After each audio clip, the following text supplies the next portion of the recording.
cái gì ấy tìm gì như này đâu ấy đang cú đó thì cũng phải lỏ thôi á như sự tại hiện tại mới như ngày sinh cha thì tại với khi giảm cái này mà nhiều biết vẫn mãi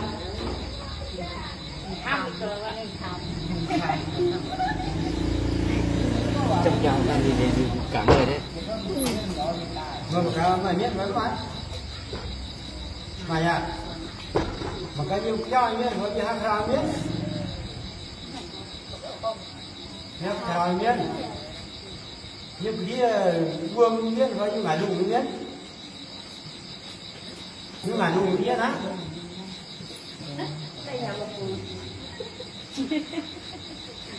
đó đây con ta đi hai trăm bố viên làm cái gì cứ giờ ta như thế này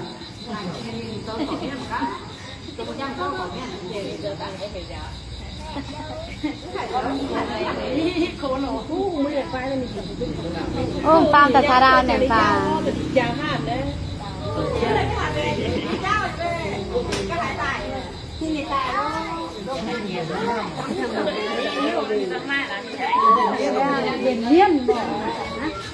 ta là giàu là bởi như thế này dòng những kia mình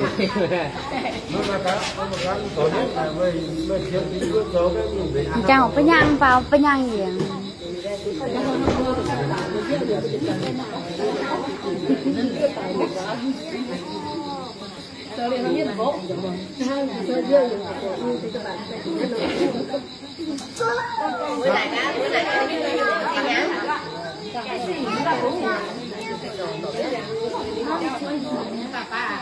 kệ ha đi đâu phải đi đâu này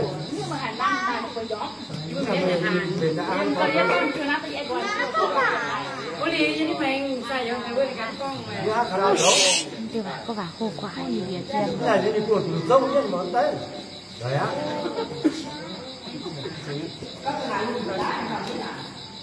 bây giờ gì nhiều đấy ha con hỏi biết mà nhiều chứ mình biết hai mình phải chăng 40 người xem như 15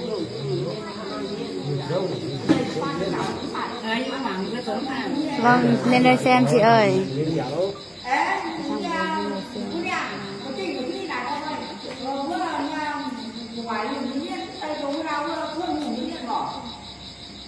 đấy rất đạt đây là giống như ha đây giống như này Mỹ Anh đâu rồi nhỉ Mỹ Anh ơi thấy không hiểu sinh nó cháu nên bám chú Bé ủng hộ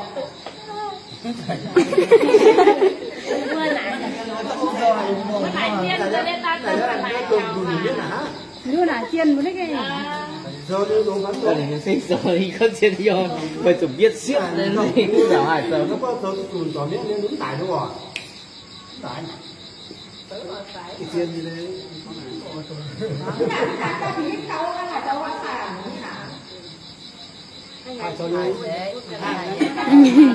hai đấy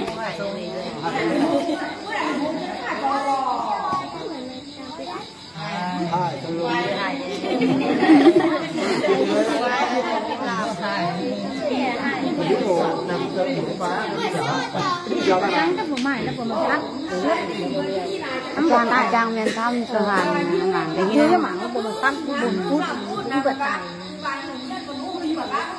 cô ta chả một cái nghe mi anh có biết xem không mi anh đi ở đợt kia thôi này đấy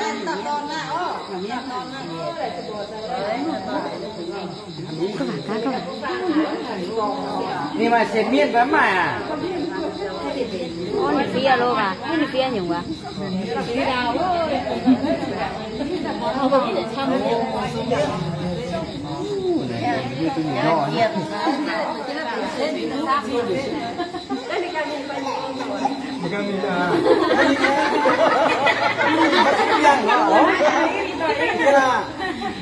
vâng chị cả ơi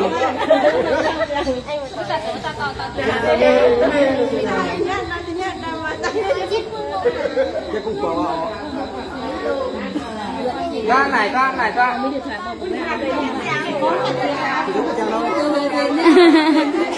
có thi nhà mà đồ vàng phía này mà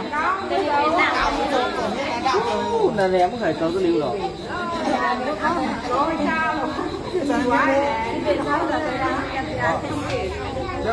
trong 40 cái đầu tiên cái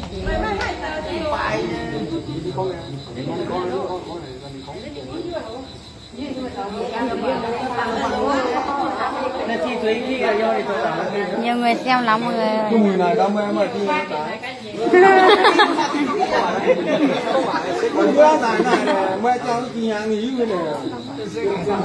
chào 24 người đang xem nha. Người ta cúng xếp như miên rồi ở nhà Hạnh Dũng. Chèo miên nữa.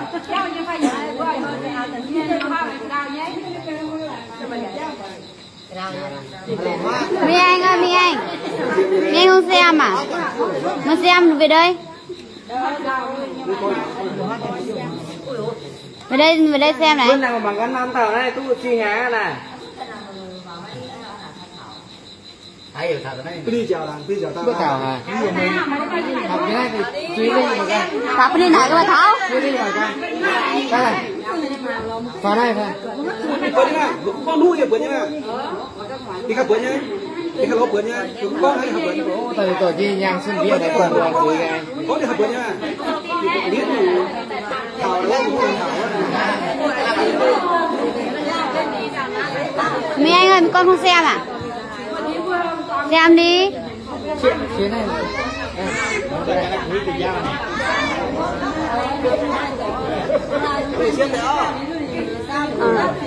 Cái tôi siêu tình cái này. Con này con này đôi này hay con tôi dùng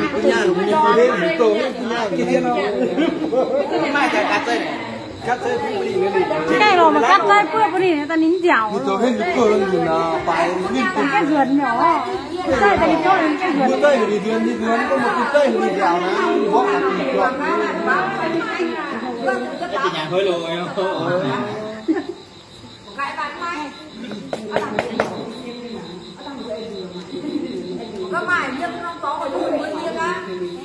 Bây giờ xảo trang thì quảng suy hết rồi.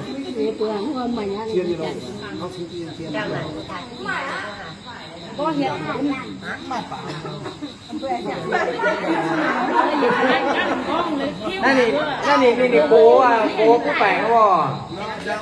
Đi cố bảng không bỏ. Em mà miên nha.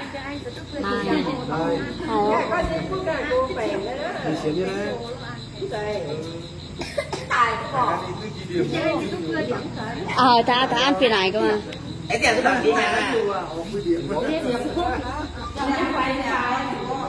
Đi chèo chứ cái này đi chèo gì hả bài chứ bài.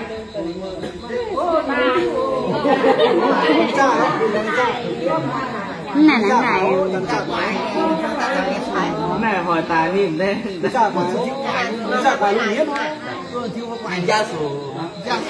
Lông hương à. Ủa, em ăn này chị Hiền.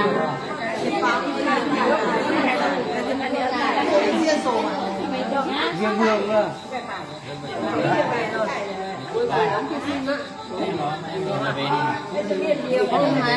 Tú chi háng này đây chàng tú chi háng à? Ai bỏ luôn cả chàng tú chi háng.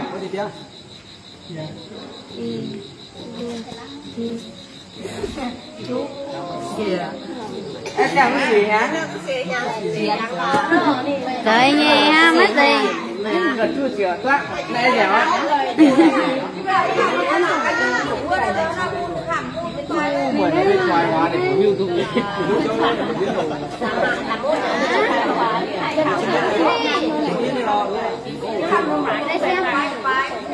Đến nhiều đâu.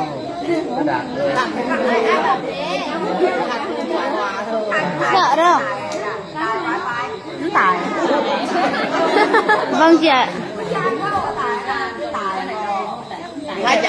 Không mơ đâu. Ăn. Lại cái mà thi đốn đồ mà. Không sợ đâu mà. Tí hỏi sao? Ra ngoài là Ừ, đây không sợ đâu, để bảo vệ mà.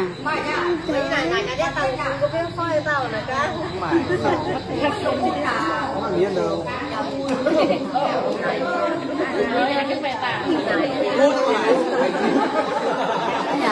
Thế nhở? Nhà cũng mà, chắc ta gọi giò. quay cái người cái này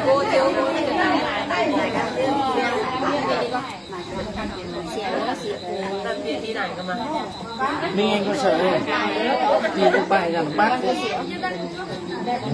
Không bắt được mà ông lừa con đấy. Không bắt được đâu, bao nhiêu người làm gì bắt được. Cầm chân nó đi đâu.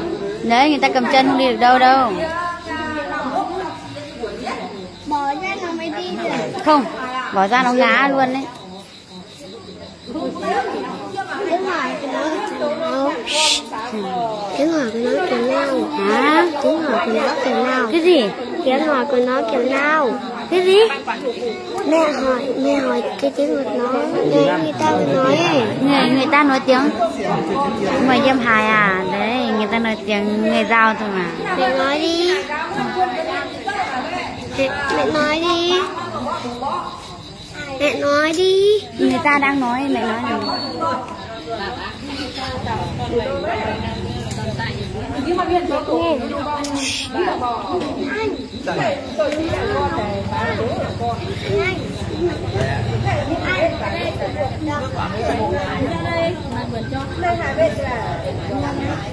Con nghịch quá.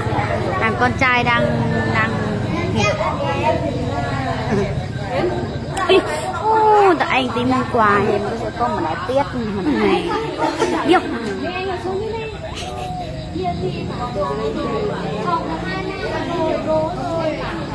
Bữa này Campuchia thì em không chuẩn. cô nè à Thì này dài hàng. mà phải nghe xưa đào tạo không cái nên phu đằng hai nào à miên sầu với bài miên à bài miên nè mai bỏ mai của dép bài Không phải. mai ưa trai nhà sơ quả mang cái liu này Chơi tôi phải đi lúng rồi. Ná. Bữa nào.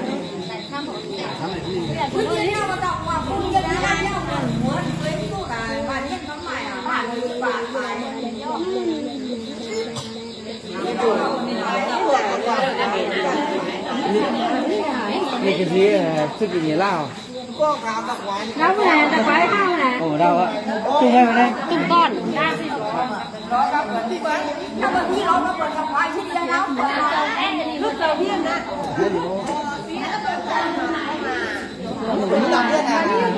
Chết tờ miên đi nhiều. Nó tờ xong nó tầm miên này, nó tờ mai này. Ít rồi, đây này. Đây là tờ miên.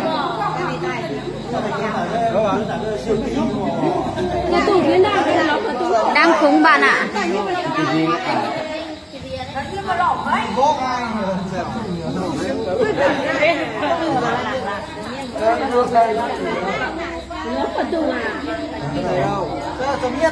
con này con dẻo ạ sầu miên bò này là đi kéo piang đây kéo piang nha Anh chào ạ.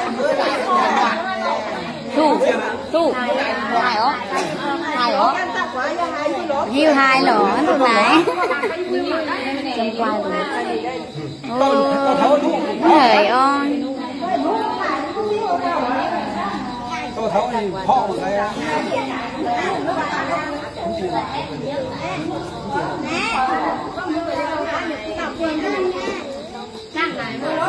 ta đòi này mà cái gì ta ăn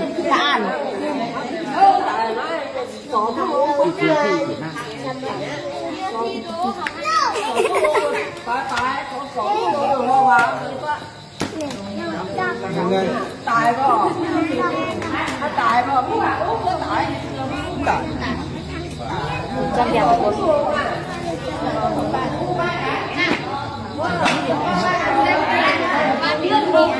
นี่ไม่หิวจะเจอป่ะหิวเมียนป่ะ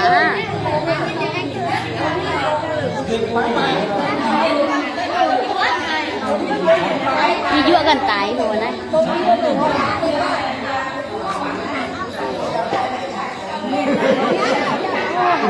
หัวนะจ้าตั้งหัวนะsinh chị hẹn chị kia là bữa nào cái trái tác sợ nguồn rồi chị hẹn ba chị phái nào xin yên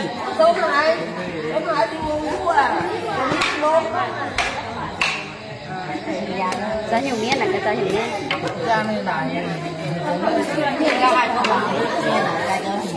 ăn nào tiêu nhưng mà chồng làm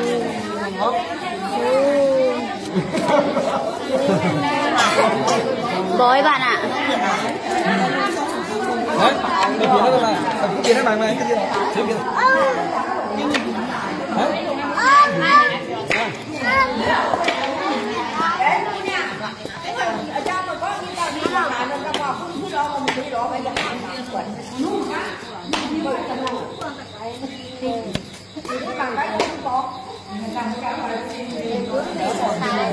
chắc tung tháo bò tung trái chứ hàng tòn này các bạn như đấy vậy con tung ăn này tung trái thì có làm chuyện đấy con này vừa thì đó đó học là tung chia làm chia đó tao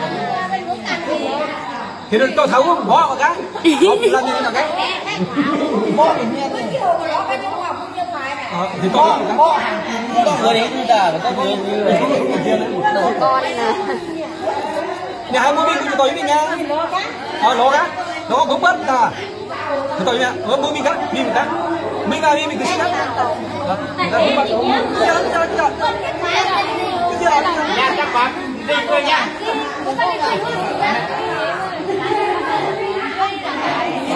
thì nó có cũng đó cái lỗ cái lỗ tôi cái gì đó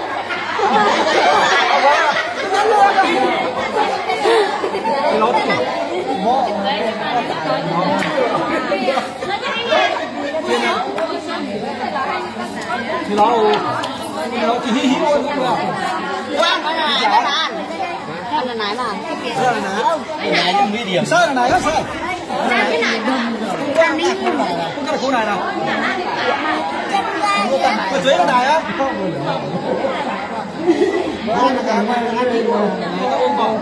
chị đang ở nhà trên này này nhà đối diện trường mầm non này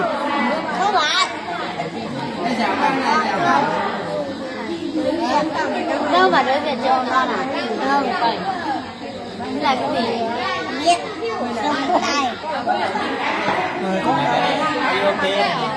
ok này vô cái này có người cụ thể hóa như thế thì bó thì tài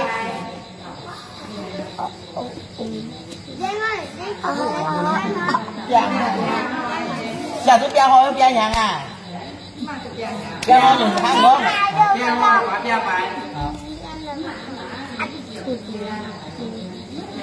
bia hồi tàu con tàu yêu à yêu này cái này bây giờ cái tờ lông bên này coi bên này xinh rồi nè mới xinh vẫn là nào một cái này rồi tại nhà như tôi nhà thăm đó có nhiều người hạ bài cá gì à ai cụ xem này nó còn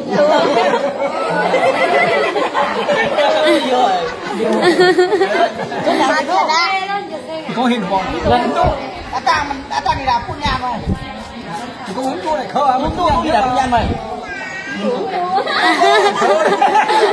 đây là phun nhà sát tao là làng tại tao là tôi à tao là tôi không được đã xem này á tao tiền này tôi nhà ta chúng ta ông tôi nhà đúng đúng rồi đó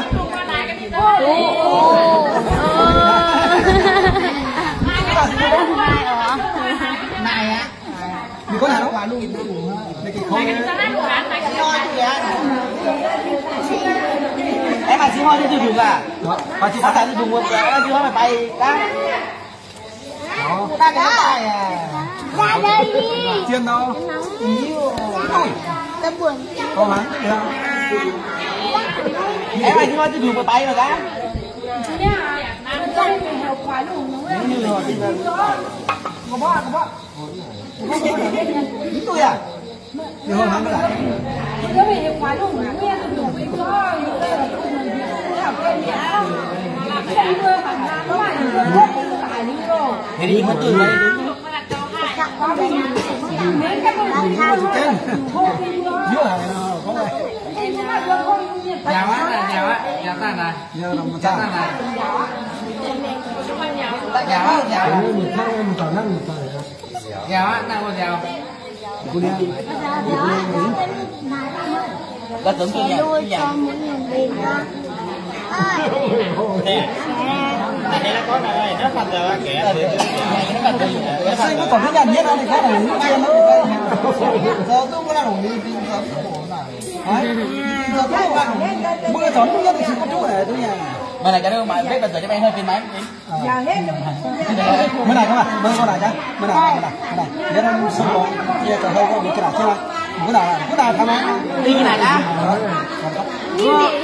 vừa biết hơi cái mày cái này tôi toàn muốn bên máy giấm bên này bên dùng phải cá bên đâu phải máy giấm bên này ra hơi à bên này không phải có bên giấm chứ đâu trong quê bên giấm kéo lấy giấm luộc cháu ha luộc cháu cao đúng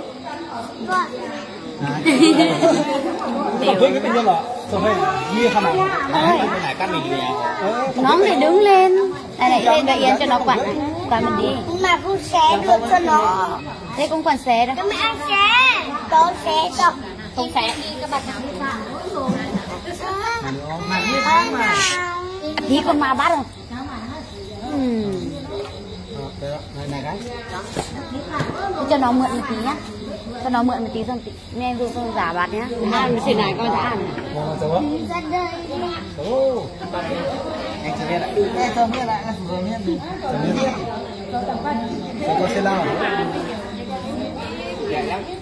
thì có chiên đâu mà tôi chiên nữa thế anh bây giờ không phải không Ra ngoài. Ra. tủ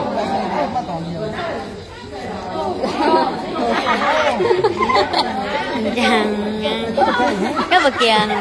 sang vườn thôi vườn tỏi thôi lại được sang vườn qua sang vườn nào vườn tỏi vườn con này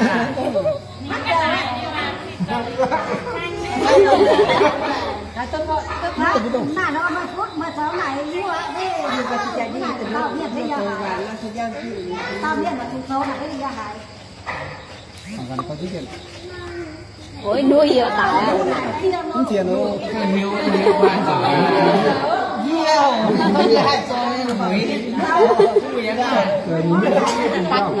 Đáp con nào. Mắt qua tụi mày lấy qua hát đọc cái này.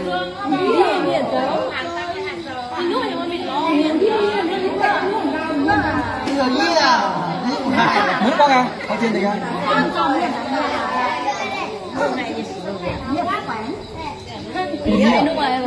cái gì đi vùng con tiền này Này ngạt không? nào nó bạc có phải là lũ không có cảnh nghiền đúng không Đi đó của. mà cái gì nói à những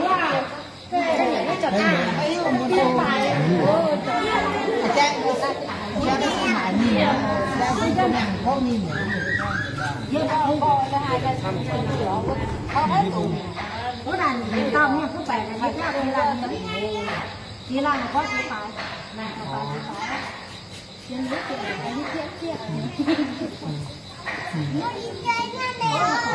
dạ những tiền nữa cả như là đăng khu là làm thêm nữa kia là cái này quay kia là tính tiền nó này có tính tiền nó Làm xin á. Hả? À.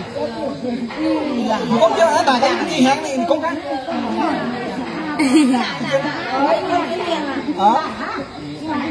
không tiền là cái này như cái này nó còn tình yêu đó đây chị cô điên mềm mà cái nó chia hàng mà bài chia bài á không chia đấy chia diện hàng không chia hàng bó chia bài có cả chia mà có cái đó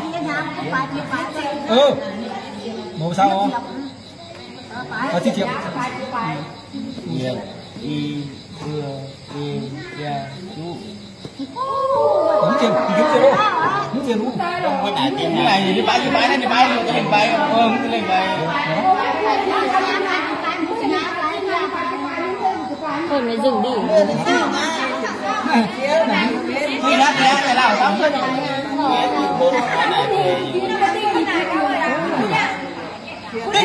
Tinh lại dừng lại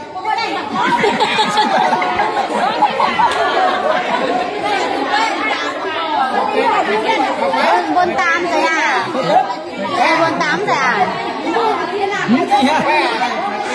bây giờ sao tôi buôn 8 cái quá tội lúng luôn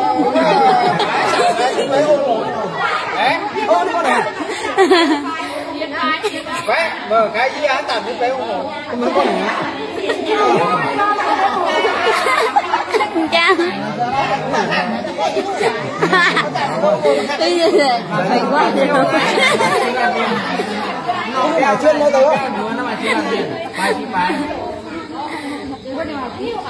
có chuyên đấy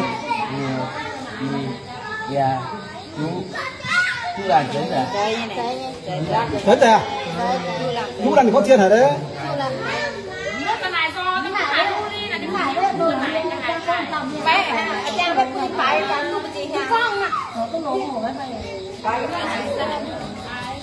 cả lúng luôn mà lúng là mày lúng thì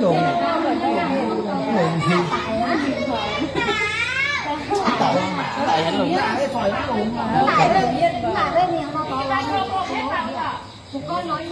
như này đang cố đang ảnh phim mình có nhiều xí vậy thì cúng chị ạ bói thôi đi bố có dục của nèng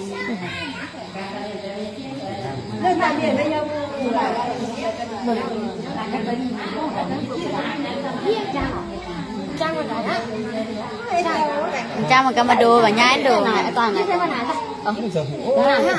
mà là cả đồ các bán đồ nên mà hiếu tôi điểm mà nó nên hiếu tôi đồ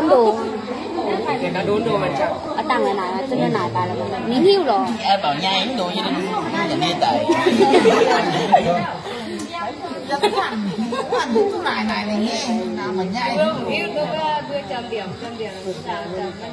là dịch con nang chấm dịch con nang chấm ăn thế nào cả hình xinh ăn thế nào cả hình xinh thế bên nào mà nhẹ xinh à nhà các ăn đông là chưa tính đâu rồi hoàng có ăn dọc với rồi ăn dẫn rất nhiều người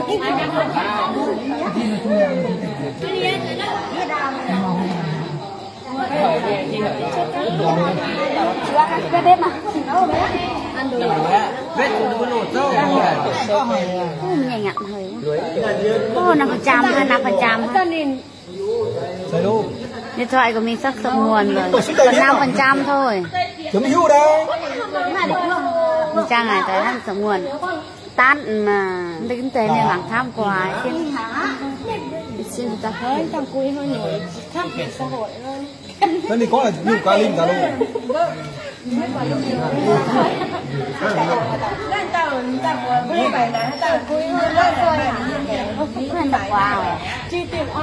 để nuốt ăn đây mà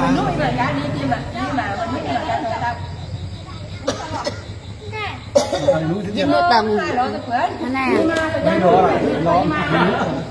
còn đi mai như này tao cũng biết tận này có lần đầu được xem đó là cái mình à ăn thì cái mình biết á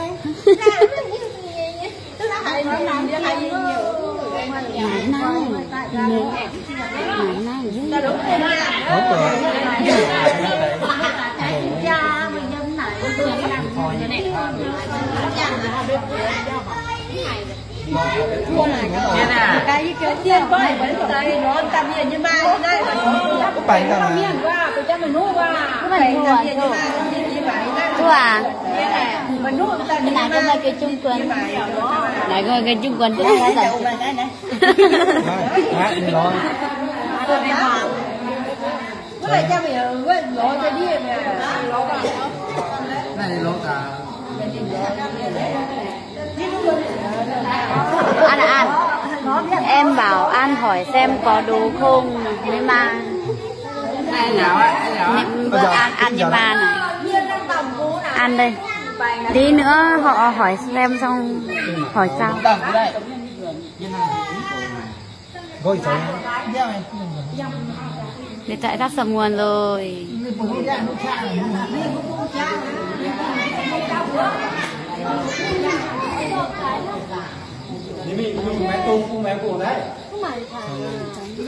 Bắt cái chiên đâu?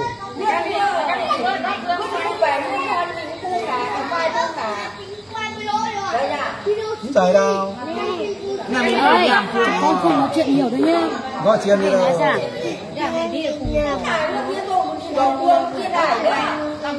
Rồi. Về cẩn thận nhá. Cái đó đúng chưa? Đi đúng đường nha. Nó bắt cái cháy đấy.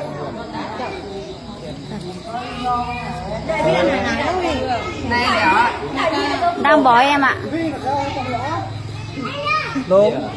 Hỏi hộ anh xem có vợ hay không em. Ngại lắm không hỏi đâu anh ơi. Tao không rồi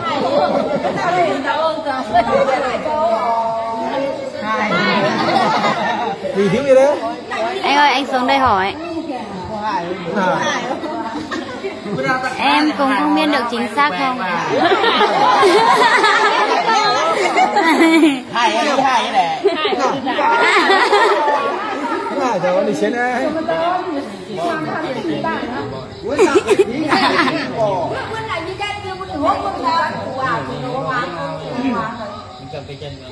Anh phải đứng ở đây hỏi mới thật cơ. Vâng, Nam Việt.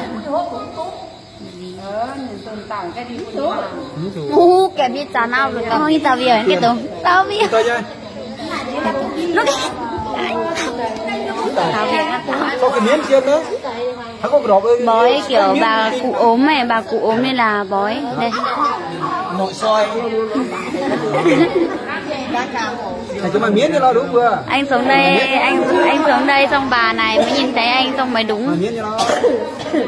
Này cha viên này này tôi lên tàu má tô cung cút vợ bố đấy đi tô cung vào nạp cung Mày cái khăn phút phải tao hình đấy. Mày có một thẻ này đi đấy.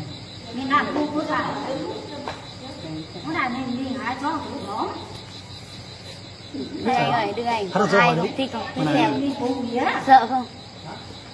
Sợ à? Không sợ đâu. đi phố đi Cho hai miếng rồi. Công việc của dù sư trẻ miên. Chơi nó. Chơi ra thì hả có. Đang. Chơi nào. Đúng rồi.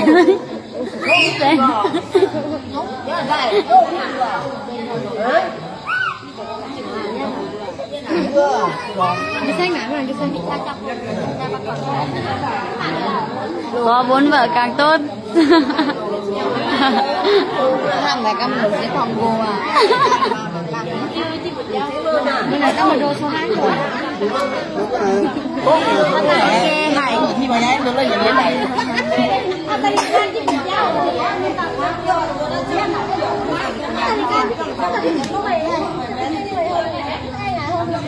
Cha mẹ cầm đồ số 2 luôn. Mới nãy nhé, cả nhà nào đi hỏi hả? Cái này hoàng đi dập rồi đấy. Cả hoàng ca. Anh thế nào hả? Như này này. Em cầm miên rồi mà. nó làm chăng chị thi trên số 2 Nghe lắm. Mới nãy các bạn A muốn biển mà tang hoàng gong bà đà. Này các bị A này, A nhung với bài thì bài con này. Tang A sâu. Chơi có hai miếng này, em thiếu phút này. A người tiệp Mà A người. A bởi nữa là kia đào tạo. Là chiên rồi. A nó là này mà mẹ con chơi đi ra mới. Là mấy cái chung quân rồi ra tràn mà. Thì ha dấu thì phụ tôi mà. Đi rồi. Đó, nó lâu quá rồi. Nó lâu quá rồi. Này lúc bút bành thế này.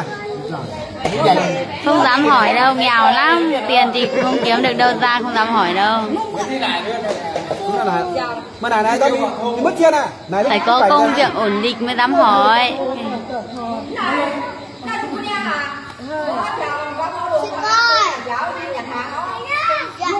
Về đi.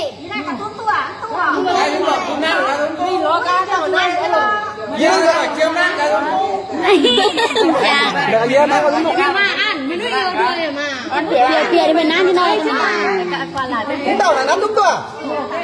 Tôi bay bay á. Đúng không?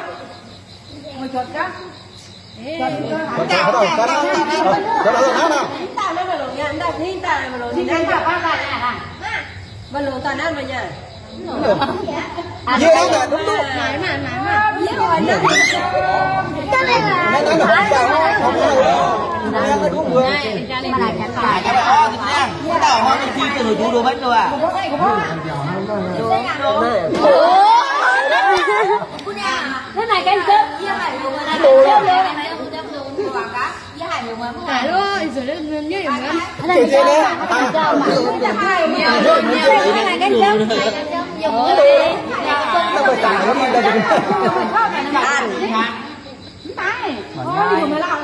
mà là các tụi bà nhán tụi mà này các bạn Hai người chú Việt.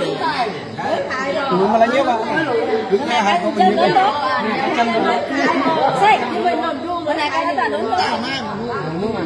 cái này. mình tắt đây mọi người ơi, điện thoại còn 3% pin thôi. này cái gì đốn đồ. Có chơi đâu. Có được thế bên đi già à? Già đâu biết thế bên đi này. Có thế bên đi à? Ăn đồ ăn cho 11 giờ vừa ăn khi bỏ cả nước Cái này ông ấy nói dạo này bởi vì mà cái miên ma đây phút miên ông ấy miên phải là cái miên của mày bài bài phút đi nhưng mà bài vừa bài quá không phải gì mà Đi phun này. Có xin đấy. miên là bài miên bài vừa bài Việt.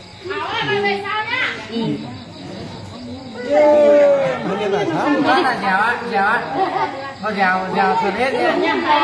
Giàu hết này lỗ. Ý tao này đâu. Giàu hết nha. Ý tao nán không. Này cứ thấy người Việt đó. Được rồi, phi thôi. Giàu thường hết, giàu hết. Rồi thì thăm cái có kiên nữa.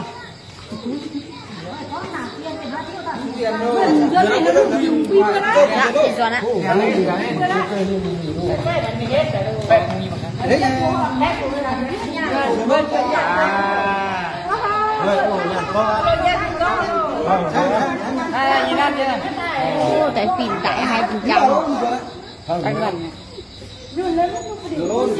Bây giờ người ta cúng cho lên trời rồi. 30 với 4 mươi xem bây giờ 14 năm. Bây giờ khi mà nghiệm thăm mà. Trang hiện dám tôi mới mà. Chào mọi người nha, mình tắt trực tiếp đây. Còn 2% pin. Đến lồng tiền. Đến lồng nào? Đến lồng miền Nam. Kéo ui Miền Nam không hả? Thị ngõ này thị còn. này lặng này cần thật dây. Những ngõ lồng nhìn vậy.